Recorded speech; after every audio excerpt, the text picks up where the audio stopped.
Bien-aimés dans le Seigneur, c'est la sœur Mélanie, toujours en direct de Creil. J'espère que vous allez tous bien dans le Seigneur.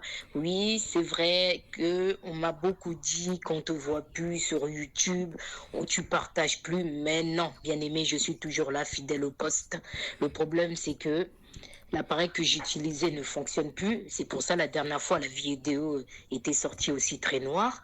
Mais de toute façon, nous sommes là, toujours fidèles au poste, bien-aimé dans le Seigneur.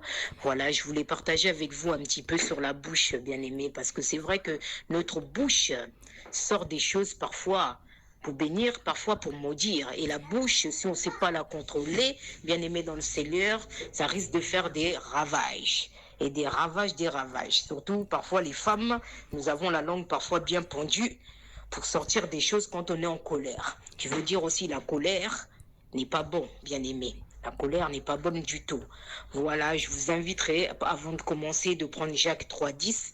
Je vais lire au nom de Jésus. De la même bouche sortent la bénédiction et la malédiction. Il ne faut pas, mes frères, qu'il en soit ainsi, bien-aimés, dans le Seigneur. Là, nous voyons ce qu'il nous dit Jacques, hein, que oui, nous devons faire attention à notre bouche, parce que parfois, elle sort des paroles pour bénir, parfois aussi pour maudire.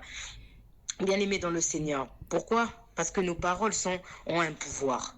Un pouvoir, comme nous dit la Bible, que la mort et la vie est au pouvoir de la langue, bien-aimée. Vous pourrez le trouver dans Proverbe aussi 18, 21. Nos paroles, vous savez, révèlent ce qui est au fond de notre cœur. Elles montrent le véritable caractère et le niveau de maturité spirituelle d'une personne. Si vous prêtez attention à ce que vous dites, vous découvrirez certainement vérité vous concernant. C'est vrai ça, bien-aimé.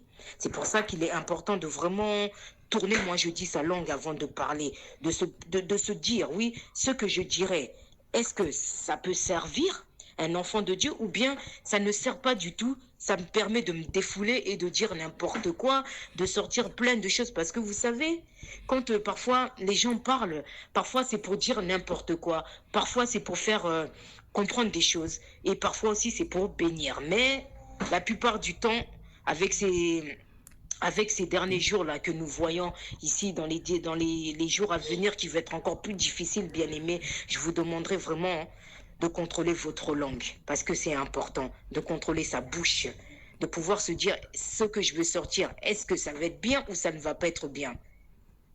Et parce qu'avec la bouche, ça nous arrive de lancer des avertissements à quelqu'un ou de l'entendre nous-mêmes.